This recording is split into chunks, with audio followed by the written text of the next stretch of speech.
महाराष्ट्रातील महत्त्वाच्या बातम्या फक्त 10 मिनिटात। या चॅनेलला अजूनही सबस्क्राईब केलं नसेल तर आत्ताच करा। संतोष देशमुख हत्या प्रकरणातील आरोपी वाल्मिक कराडने औरंगाबाद खंडपीठात दोषमुक्तीसाठी अर्ज दाखल केला आहे। या याचिकेवर सुनावणी घेत खंडपीठाने पुढील सुनावणी 15 जानेवारी रोजी ठेवली आहे। मस्साजोग येथील सरपंच संतोष देशमुख हत्या प्रकरणातील आरोपी वाल्मिक कराड यांनी औरंगाबाद खंडपीठात दोषमुक्त करण्यासाठी अर्ज सादर केला आहे। आपल्यावर मोकाका लावता येत नाही, देशमुख यांच्या हत्येशी माझा संबंध नाही, मोकाका लावण्यासाठी मागील 10 वर्षात गुन्हे दाखल नाहीत आणि संघटित गुन्हेगारीचा सदस्य नसल्याच्या मुद्द्यावर कराडने दोषमुक्ती अर्ज सादर केला आहे। मुंबई महापालिकेसाठी ठाकरे बंधूंच्या युतीवर मंत्री चंद्रशेखर बावनकुळे यांनी निशाणा साधला आहे। कुणीही एकत्रित आले तरी मुंबईत भाजपचाच महापौर बसेल। देवेंद्र फडणवीस यांनी जे विकासाचे मॉडेल लोकांसमोर मांडले त्याला लोकांचा प्रतिसाद आहे। नगरपालिका निवडणुकीत त्याचे प्रतिबिंब देखील दिसले आहे। मुंबईला आंतरराष्ट्रीय दर्जाचे शहर बनवण्याचे काम फडणवीस यांनी केले।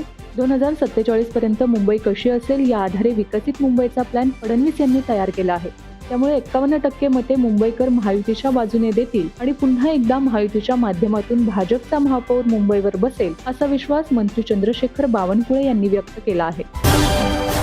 ठाकरे बंधूंच्या युतीवर शरदचंद्र पवार पक्षाचे सरचिटणीस आमदार रोहित पवार यांची मोठी प्रतिक्रिया समोर आली आहे। मुंबई महापालिकेत कोणत्या जागा लढवायच्या यावर आम्ही ठाकरे बंधूंना भेट घेऊन सांगितलं आहे। 2 दिवस निर्णयाची वाट पाहू, ठाकरे बंधू न्याय देणार नसतील तर काँग्रेस बरोबर वेगळा निर्णय घेऊ, वेळप्रसंगी स्वबळाचा निर्णय घेऊ असे रोहित पवार यांनी म्हटले आहे।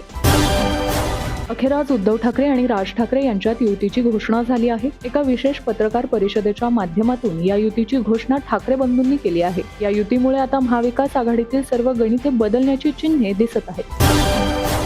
राज्यात प्रकाश आंबेडकर नेमकं कुणासोबत जाणार यावर सध्या मोठा सस्पेन्स आहे। एकीकडे मुंबई आणि नागपुरात आंबेडकर काँग्रेसशी आघाडी करणार असल्याच्या चर्चा आहेत, तर दुसरीकडे आंबेडकरांनी राज्यात 12 ठिकाणी शिंदेची शिवसेना व 10 ठिकाणी अजित पवारांच्या राष्ट्रवादीशी आघाडीची चर्चा सुरू असल्याचे स्पष्ट केले आहे। याच पार्श्वभूमीवर अकोल्यातील पत्रकार परिषदेत प्रकाश आंबेडकरांनी एक सूचक आणि महत्त्वाचं विधान केलं आहे। नवरदेव तयार आहे, मुली पाहण्याचा कार्यक्रम सुरू आहे, नुसतं चहा पाण्याच्या चर्चा आहेत, मुलगी पसंत आल्यानंतर लगीन लावू असं म्हणत त्यांनी अद्याप कुणाशीही युती आघाडी झाली नसल्याचं स्पष्ट केलं आहे। दिवाळखोर किंगफिशर एअरलाइन्सचे संस्थापक विजय मल्ल्या यांनी दाखल केलेल्या याचिकेवर मुंबई हायकोर्टात सुनावणी पार पडली। विजय मल्ल्या यांनी फरार आर्थिक गुन्हेगार कायदा 2018च्या वैधतेला आव्हान दिले होते, मात्र तो जोपर्यंत भारतात परतण्याच्या त्यांच्या योजनेबद्दल शपथपत्र दाखल करत नाही तोपर्यंत त्यांच्या याचिकेवर सुनावणी होणार नाही असं मुंबई उच्च न्यायालयाने स्पष्ट केले आहे। फरार आर्थिक गुन्हेगार कायद्याला आव्हान देण्यापूर्वी विजय मल्ल्या यांना वैयक्तिकरित्या हजर राहावे लागेल असे न्यायालयाने म्हटले आहे। नंदुरबार आणि धुळे जिल्ह्याच्या राजकीय व सामाजिक क्षेत्रातून एक अत्यंत दुःखद बातमी समोर आली आहे। काँग्रेसचे ज्येष्ठ नेते, माजी मंत्री आणि माजी खासदार सुरूपसिंग नाईक यांचे वयाच्या 88व्या वर्षी वृद्धापकाळाने निधन झाले आहे। खासगी रुग्णालयात उपचार सुरू असताना त्यांनी अखेरचा श्वास घेतला। त्यांच्या निधनाने संपूर्ण आदिवासी पट्ट्यात शोककळा पसरली असून न्यायासाठी सातत्याने आवाज उठवणारे एक प्रभावी नेतृत्व हरपले आहेत अशी भावना व्यक्त केली जात आहे। आगामी पुणे महानगरपालिका निवडणुकीसाठी दोन्ही राष्ट्रवादी काँग्रेस एकत्र लढणार असल्याची जोरदार चर्चा सुरू आहे। या संदर्भातील अंतिम चर्चा पूर्ण झाली असून येत्या 25 किंवा 26 डिसेंबर रोजी युतीची अधिकृत घोषणा केली जाऊ शकते। यापूर्वी नगरपालिकेच्या काही निवडणुकांमध्ये दोन्ही गटांनी एकत्र एक प्रयोग केला होता, त्यानंतर आता थेट महानगरपालिका निवडणुकीतही हीच रणनीती राबवण्याची तयारी सुरू असल्याचे दिसते आहे। 23 डिसेंबर ते 30 डिसेंबर या कालावधीमध्ये महानगरपालिका निवडणुकीसाठी उमेदवारांना आपले उमेदवारी अर्ज दाखल करता येणार आहेत। याच पार्श्वभूमीवर आता मुंबईत वंचित बहुजन आघाडी 200 जागांवर लढण्यास सज्ज असल्याचे प्रकाश आंबेडकर यांनी जाहीर केलं आहे। मुंबई महानगरपालिका निवडणुकीसाठी आम्ही स्वबळावर लढण्याची संपूर्ण तयारी केली असून सुमारे 200 जागांवर उमेदवार उभे करण्याचा आमचा निर्धार आहे असे प्रकाश आंबेडकर यांनी सोशल मीडियावर पोस्ट शेअर करत म्हटले आहे।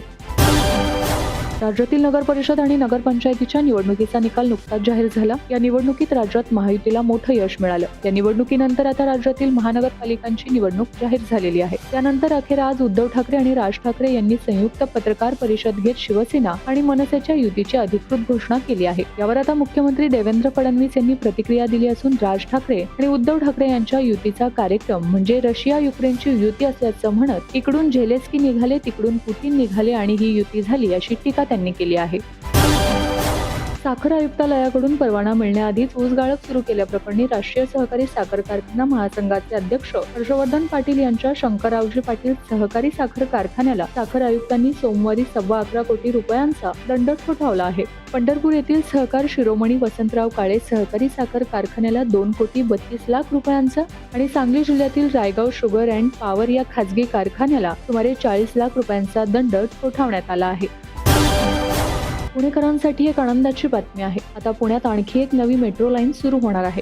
PMRDAची पुणे मेट्रो लाईन 3 सुरू होण्याचा मुहूर्त आता ठरला असून मार्च महिन्यात ही मेट्रो लाईन प्रवाशांसाठी सुरू होणार आहे. ही मेट्रो हिंजवडी ते शिवाजीनगर पर्यंत असणार आहे. यामुळे हजारो प्रवाशांना फायदा होणार आहे. भारतीय अंतराळ संशोधन संस्था अर्थात इस्रोने पुन्हा एकदा इतिहास रचला आहे. आंध्र प्रदेशातील श्रीहरिकोटामधील सतीश धवन अंतराळ केंद्रातून बुधवारी सकाळी 9 वाजण्याच्या सुमारास blue bird block 2 rocket launch केले आहे. यामुळे काही दिवसात मोबाईल नेटवर्कमध्ये मोठा बदल होण्याची शक्यता आहे. भविष्यात मोबाईल टॉवर इतिहासात जमा होऊ शकतात असा दावा केला जात आहे. रेशन कार्ड धारकांसाठी एक महत्त्वाची बातमी समोर आली आहे. जर तुम्ही गेल्या काही महिन्यांपासून रेशन कार्डवर धान्य उचलले नसेल तर तुमचे रेशन कार्ड बंद होण्याची शक्यता आहे. केंद्र सरकारने सार्वजनिक वितरण व्यवस्थेत पारदर्शकता आणण्यासाठी आणि अपात्र लाभार्थ्यांना वगळण्यासाठी नवा नियम लागू केला असून त्यानुसार सलग 6 महिने रेशन न घेणाऱ्यांचे रेशन कार्ड निष्क्रिय केले जाणार आहे.